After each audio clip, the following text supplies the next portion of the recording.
Tariffs and your economic future. The Trump administration will unveil its long-planned reciprocal tariffs this week. As of now, the White House says no exceptions. A 25% import tax on foreign-made cars and auto parts is also set to go into effect. That could push the average price of vehicles sold here up as much as $10,000. Your voice.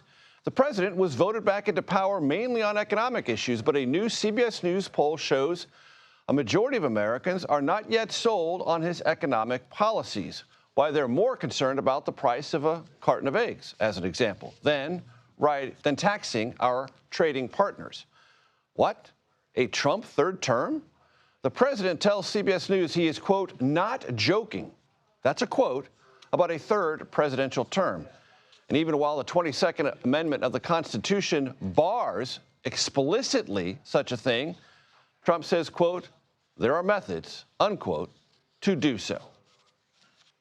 I have had more people say, please run again. I said, we have a long way to go before we even think about that. As to that CBS News poll, Anthony Salvanto has the latest numbers. Kelly O'Grady is going to track the impact of the president's tariffs. But first, I want to start with Fin Gómez, who's right here at the table. Fin, this third term thing keeps circulating. Sure.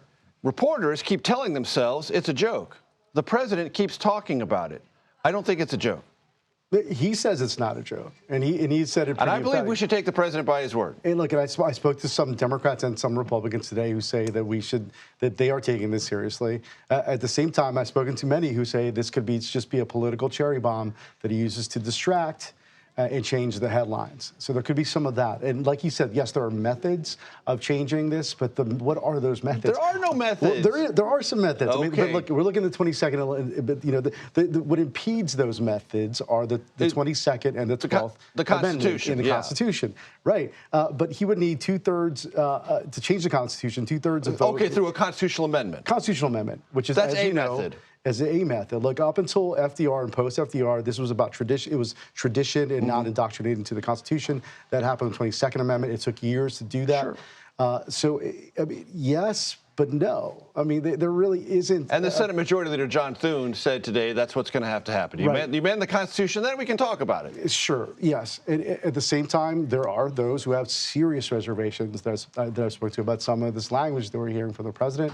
But again, even some Republicans on the Hill today were saying he's probably messing with you guys when he was talking to the press. You're just being trolled and falling for it like you always do, silly reporters. Yeah, well, let's keep an eye on this space.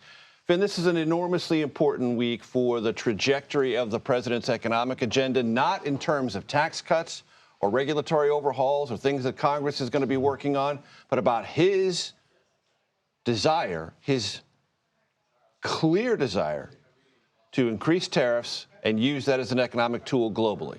Yeah, absolutely. And something that he's, frankly, as we know, he's been talking about this for years, decades. This is something he truly believes. He also utilizes, as I'm sure Kelly's going to get into later, he utilizes the threat of tariffs to get folks to the negotiating table, right? This is a tried and true method that he has done. Looking back at NAFTA, turning it to USMCA back in his first term, he does this. There's a lot of unclarity still what we're going to expect come Wednesday, but we do know is Trump loves a good tariff, and he also loves it as a negotiating tool. And the White House, as I understand, said today that because there is that expectation of some negotiating space, the specifics may not be known until the last minute, as other nations phone a friend, they hope, and say, well, what if we do this? Would you do that? Back and forth. Yeah, yes, and you've seen some of that volatility, not only in how our allies have reacted to this, but also like in the markets and whatever else. But it could come down to the last minute. We've seen that before. It's something right out of Trump's playbook. Just to wait till the last second, to kind of rattle a few people, to sort of get that leverage and place them in a place where they want them to be as they start negotiating. Fin Gómez, great to have you here.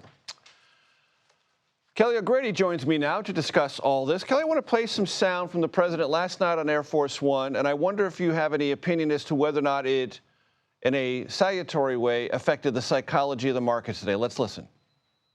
The tariffs far more generous than those countries were to us, meaning they will be kinder than those countries were to the United States of America over the decades. They ripped us off like no country's ever been ripped off in history. And we're going to be much nicer than they were to us, but it's substantial money for the country. So, Kelly, the market's up today. Generous, kinder, nicer. That's the word cloud from that soundbite. Yeah, it was probably a word cloud that investors wanted to hear.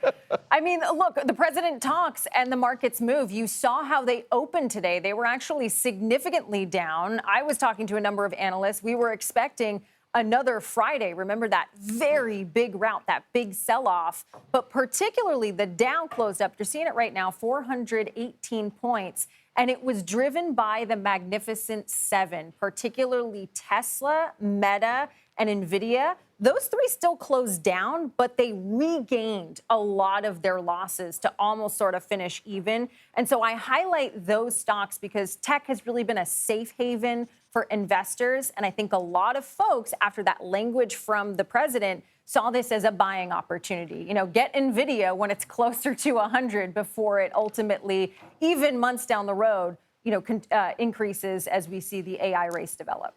And Kelly, just for the benefit of the audience, Mag 7 or the Magnificent Seven is not a Marvel movie. What is it? Yes, fair point. Thank you for that clarification.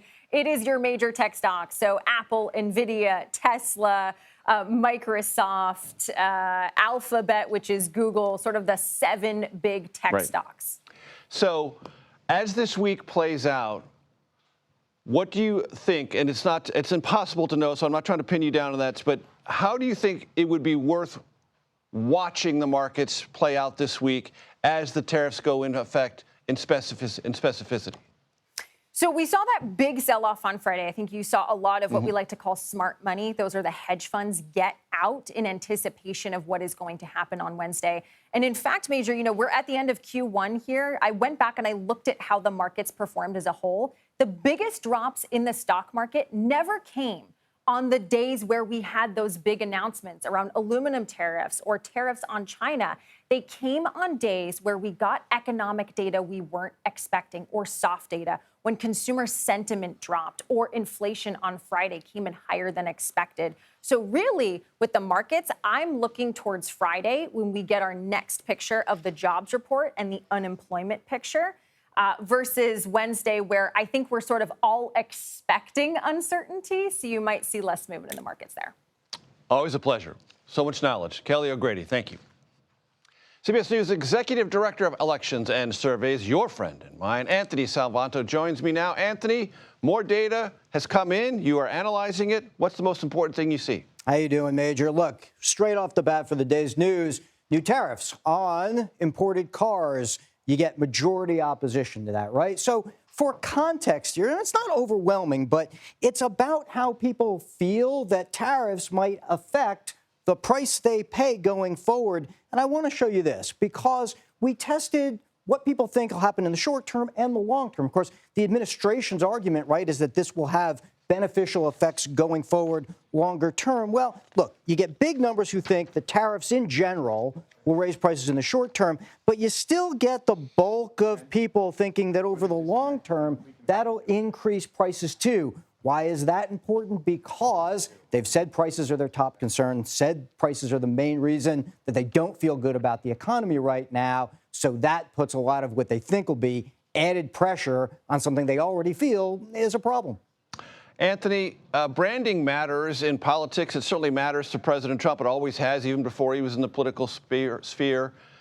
Who owns this economy in perception right now? And how much does this tariff push from the president move branding in his direction? See, I think that's a great question because it's not always a matter of time. Sometimes it's a matter of action. So I'll answer the first part of that. Who owns this economy? Mostly, for a lot of people, it's Joe Biden still, right? Maybe not a surprise because we still are early in the administration. So I asked who's responsible for inflation, and that's what you get. But Donald Trump's policies now are starting to compete with that, or at least share it. And what I mean by action and not necessarily time, Major, is that it could be that over a duration, a year or two, people start to associate a president with an economy. But it's when a president takes actions, and obviously a lot of people are focused on this one, that might start to make people connect what happens with a given economy. And back to the stock market real quick, I'll show you this example. Before today, a lot of folks thought that Trump's policies were making the stock market go down. So they start to see a little bit of that connection in the public mind.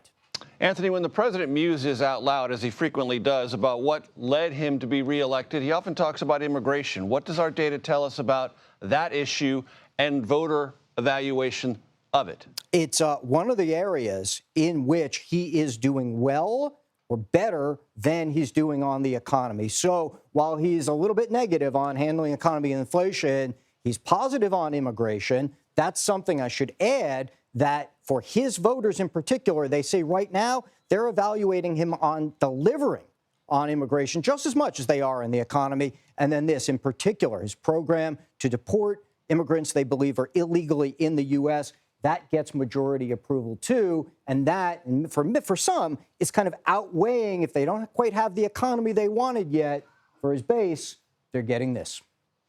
Anthony Salvanto with the data and the story it tells. Thank you so much. Thank you.